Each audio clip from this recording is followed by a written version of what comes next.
There's so many ways that you can bring your family together and closer by biking together in the city. People don't believe it, but it's really true. It's totally true. Do you have any stories you want to share about that? You know, I mean, I think it's when biking and family biking and cargo biking become this lifestyle, it's like, you know, your kids know the routine. They all get into the bike, they learn how to bike early, they're interested in biking, and they're interested in, you know, where they can go on a bike.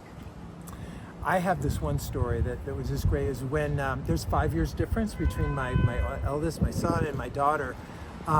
When my daughter was maybe 8 years old, or more like 7, the idea is she wanted to have a tea party out in the park, right? So what we did was, you know, we splurged, we spent the money so that we could take her and her friends to Alice's Teacup, but not only after a ride in the park in a handsome carriage where they were dressed up, and then me and my son, he was 5 years older, so he was up to this.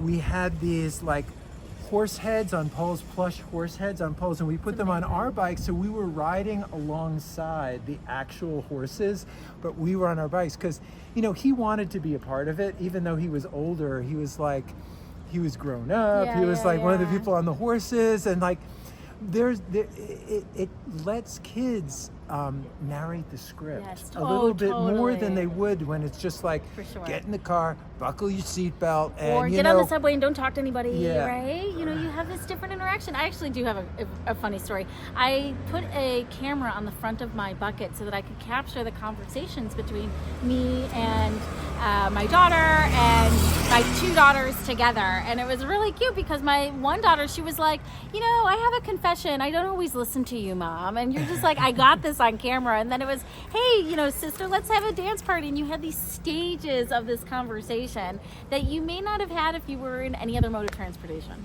Yeah, it's just the kids recognize it's not so serious and shut down and isolated as being in the back seat of a car. You're just somehow, you're all together and you're in the world that's going on around you, and you're just always being confronted by new things that are completely unscripted. Yes. And I think, and it's exciting for kids. You want kids to be able to live unscripted lives. Isn't that what every parent wants? Totally. And to learn how to respond to different interactions and dynamics. And, you know, like when we get the people seeing us in our bike being like, hey, you're Cadillac. And it's like, yeah, right? And you get to talk with people, or, hey, where'd that come from? You know, well, I've never seen that before, because it's still new in New York City. That's exactly right. In a bike, you are transparent to everyone else. They can see, oh, it's parent and children. With a car with tinted windows, who knows what's going on inside? Who knows who lurks in there and what they've got there with them? But a bike, it's just so open and friendly, you know, that people want to come up and engage you. And, you know, I think that's another great moment for advocacy, right? Because anytime someone's going to ask you a question about your bike, you have a potential lead of another family that could become a cargo biker. And I can't tell you how many families I've converted just because they were curious. It's so interesting to see your kids in front of this bike. And a lot of families like, oh, you can get to point A to point B in 15 minutes and you're not on the subway? Tell me more. And it's like, actually come and take one of my bikes, right? Like, borrow one of my bikes. Let me convert you to the cargo bike life. And you make change that way.